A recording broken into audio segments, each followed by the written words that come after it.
আসসালামু আলাইকুম, Jamie kitchen house থেকে আমি জেমি বলছি। আজকেও আমার পছন্দের একটা রেসিপি নিয়ে আপনাদের সামনে আসলাম। এই রেসিপিটা সবাই খেতে পছন্দ করে কিনা আমি তা বলতে পারবো না, কিন্তু আমার খুবই পছন্দের। এই শীতে আমি এই সবজিটা একদম সপ্তাহে 2-1 বার খাবই, মানে সেটা এমনি হোক বা গোশ দিয়ে হোক বা গোশ ছাড়া হোক, এটা আমার খুবই পছন্দের একটা খাবার।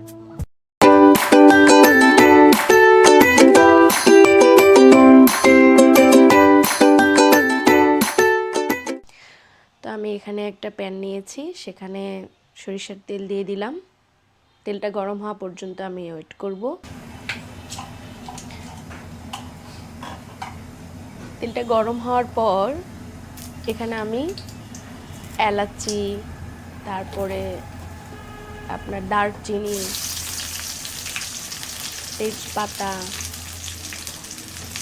পেঁয়াজ কুচি, এগুলো আমি আস্তে আস্তে একটার পর একটা দিতে থাকবো। তো এটা ব্রাউন কালার পর্যন্ত আমি ওয়েট করব, মোটামুটি একটা কালার আর কি। আছে না যে খুব বেশি একদম কড়কড়ে মুচমুচে ভাজা, এরকম কিছু না, জাস্ট একটা পর্যায়ে আসার পর এখানে আমি একটা একটা করে মশলা দিতে থাকবো। যেমন বাটা মশলা দেব, এখন আদা রসুন জিরে আমি একসাথে বেটে নিই আর কি, সেই বাটা মশলাটাই দিয়ে দিব। এটা আমি তেলের উপরেই ছাড়ি, তেলের উপর ছাড়ার পর একটু নাড়াচাড়া করি, মানে মশলার যে পানিটা মরা পর্যন্ত ওয়েট করি, শুকানো পর্যন্ত। তারপর তেল ছিটকাতে থাকে, ফুটতে থাকে, এর মতো অবস্থায় আমি বাকিগুলো দিয়ে দিই। মানে এখানে আমি পানি অ্যাড করব। এখন সামান্য পরিমাণ পানি অ্যাড করছি। এই পানিটা দেওয়ার পর আস্তে আস্তে আমি হলুদ, মরিচ, কাঁচামরিচ, লবণ সব দিয়ে দিব। এখানে আমি লবণ দিয়ে দিলাম, গুঁড়া মরিচ দিয়ে দিছি প্রায় 2 চামচের মতো, আর হলুদও দিয়ে দিছি 1 চামচের মতো, আর কাঁচামরিচ দিয়ে দিলাম পরিমাণে অল্প, কারণ গুঁড়া মরিচটা আমি এখানে বেশি দিয়েছি, এই জন্য কাঁচামরিচটা একটু পরিমাণে কম দিয়েছি। তো এখন তেল ওঠা পর্যন্ত আমি এটা কষাতে থাকবো।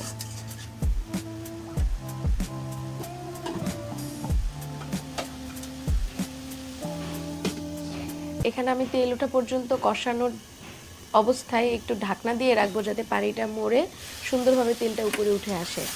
এখন দেখেন তেলটা একদম পানিটা শুকায়ে সুন্দরভাবে তেলটা উপরে উঠে আসছে। এই মতো অবস্থায় আমি এখানে মুরগির আপনার গিলা, হাড়, পা, তারপরে চামড়া, এটা একটা দেশি মুরগি ছিল। এই দেশি মুরগির আমি এগুলো কখনো ফেলি না। চামড়া সহ দেশি মুরগি অনেক সময় রান্না করলে খুব বেশি টেস্ট হয়। তো আমি এগুলো আজকে আলাদা করে নিচ্ছি, যে আজকে আমি একটা অন্যরকম রেসিপি করব, যেটা আমি বরাবর খেতে খুবই পছন্দ করি। তো এখানে আপনার মুরগির হচ্ছে গলাটা আছে, লম্বা শিরের হাড় আছে, হাত আছে, পা আছে, গিলা, এগুলো সব দিয়ে আলাদা করে নিয়ে এটা আমি এখন কষাইতেছি, কারণ এটা আমি একটা তরকারির সাথে মিক্স করব। তো আমার এটা কষানো হয়ে গেছে, সুন্দরভাবে পানি মরে গেছে, এটা সুন্দরভাবে সেদ্ধ হয়ে গেছে। এটা যখন তেলটা উপরে উঠে আসলো, এর মতো অবস্থা আমি নামায় নিব। নামায় নেওয়ার পর যেটার সাথে আমি অ্যাড করব, সেই তরকারিটা আমি এখানে উঠাই দিব। সেটা খুবই সিম্পল একটা তরকারি, শীতে একদম অ্যাভেলেবেল পাওয়া যায়, দামও কম। বাঁধাকপি।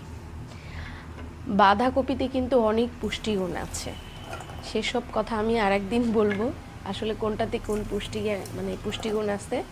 তো বাঁধাকপির সাথে আমি খানিকটা গাজর দিয়েছি, আলু দিয়েছি। এখন আমি এখানে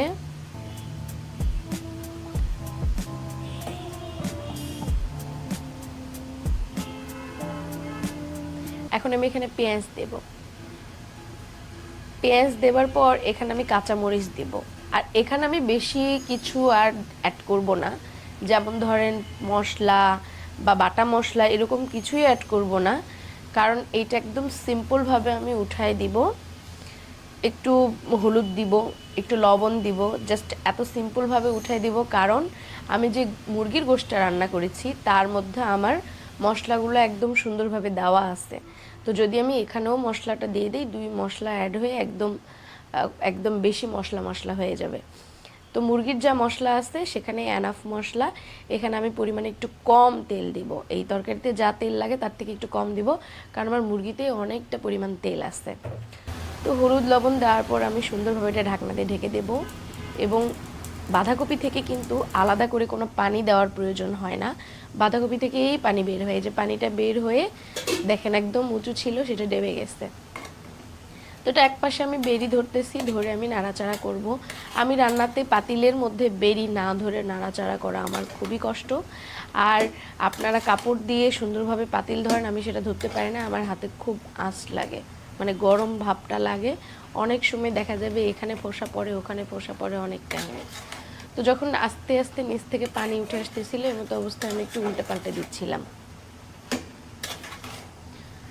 এইটা মোটামুটি একটা সিদ্ধ পর্যন্ত আমি এটাকে রান্না করতে থাকবো।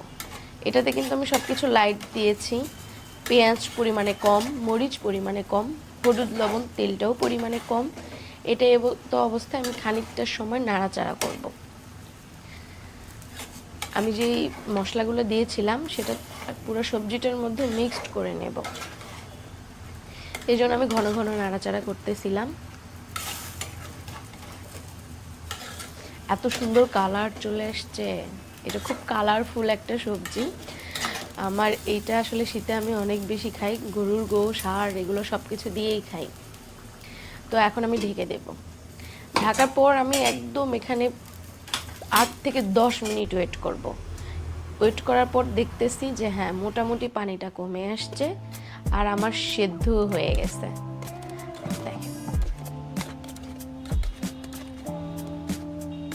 মানে আমি যেমনটা চাচ্ছিলাম তার কাছাকাছি একদম চলে আসছি। তো আমি নাড়াচাড়া করতে করতে আমার মনে হচ্ছিল যে আর একটা বার ঢাকনা দেওয়া উচিত, আমি আর একটা বার ঢাকনা দিলাম, কারণ আমার এখনও তেল বের হয়নি বা শুকনা শুকনা হয়নি, পানিটা বের হয়ে আসতেছিল। তো পানিটা বের হওয়া পর্যন্ত আমি আসলে নাড়াচাড়া করতে থাকবো। মোটামুটি পানিটা শুকায় ফেলবো, মোটামুটি পানিটা শুকানো পর্যন্তই আমি আসলে নাড়াচাড়া করব। তো এখন আমি ওই তো বললাম যেমন চাচ্ছিলাম তেমনটা প্রায় হয়ে গেছে। এর সাথে সুন্দরভাবে আমি এখন গোশটা অ্যাড করে দিব। যেহেতু পাতিলটা আমার পরিমাণে ছোট লাগছে, সেহেতু আমি যেখানে গোশটা রান্না করেছিলাম মুরগির গোশ, সেই পানেই আমি সবজিটা ঢেলে দেব।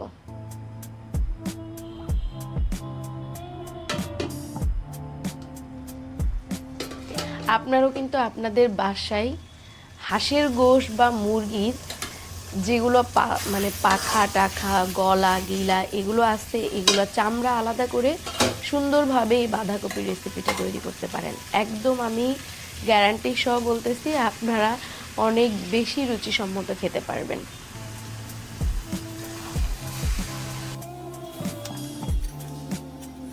এখানে আমি গোশটা অ্যাড করে দেওয়ার পর, মানে মুরগির গিলা চামড়া এগুলো সুন্দর করে অ্যাড করে দেওয়ার পর আমি খুব ভালোভাবে নাড়াচাড়া করে নিচ্ছিলাম। এই পর্যায়ে আমার চুলার হিটটা আমি একটু মিডিয়াম হিটে রাখছি, কারণ এখন খুব বেশি হিট দিলে নিচে লেগে যাওয়ার সম্ভাবনা থাকে। তো আমি এটা মাঝামাঝি একটা হিটে একটু নাড়াচাড়া করে নেব, আর ঘন ঘন নাড়াচাড়া করে নেব, কারণ এখানে কিন্তু ওই রকম আর পানি নেই, মোটামুটি গায়ে গায়ে একটু পানি আছে। সেই পানিটা শুকানো পর্যন্ত আমি এটা নাড়াচাড়া করতে থাকবো। এবং এইটা থেকে না খুব সুন্দর সফট হয়ে আপনার তেল উঠে আসবে, একদম খুবই সুন্দরভাবে তেল উঠে আসবে। এই তেল ওঠা পর্যন্ত আমি নাড়াচাড়া করব, কারণ এই সময় যদি আমি ঢেকে দিই তাহলে পুড়ে যাওয়ার সম্ভাবনা আছে। আমি একটু চেক করে দেখলাম লবণটা ঠিক আছে কিনা, তো না, লবণটা ঠিক নাই, লবণটা আর একটু দিতে হতো, আমি সেই লবণটা দিয়েছি। বাঁধাকপিতে যখনই আপনারা চেষ্টা করবেন বাঁধাকপিতে 2 বারে লবণ দিতে।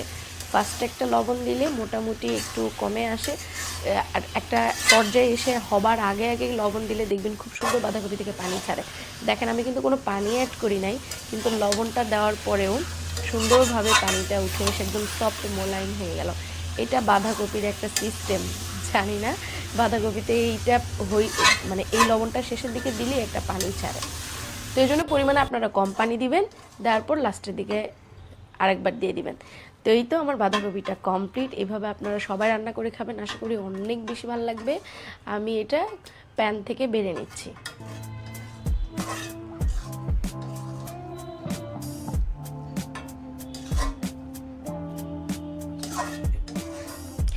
এই যে সুন্দর করে আমি বাটিতে বেড়ে নিচ্ছি, আর আমার একটা ফিল হচ্ছিল কখন খাবো কখন খাবো। তা আপনারা এইভাবে রান্না করে অবশ্যই খাবেন, অবশ্যই ট্রাই করবেন। আজকের মতো আমার রান্না এই পর্যন্তই। রান্নাটি কেমন হয়েছে তা কমেন্ট বক্সে আপনার মূল্যবান মতামত জানাতে পারেন। ভিডিওটি ফেসবুক থেকে দেখে থাকলে অবশ্যই আমার পেজটি ফলো করে দিবেন। ভিডিওটি ইউটিউব থেকে দেখে থাকলে আরও নতুন নতুন রান্নার রেসিপি পেতে জেমি কিচেন হাউস চ্যানেলটি সাবস্ক্রাইব করতে ভুলবেন না। সবার সুস্বাস্থ্য কামনা করে আমি জেমি বিদায় নিচ্ছি। আসসালামু আলাইকুম।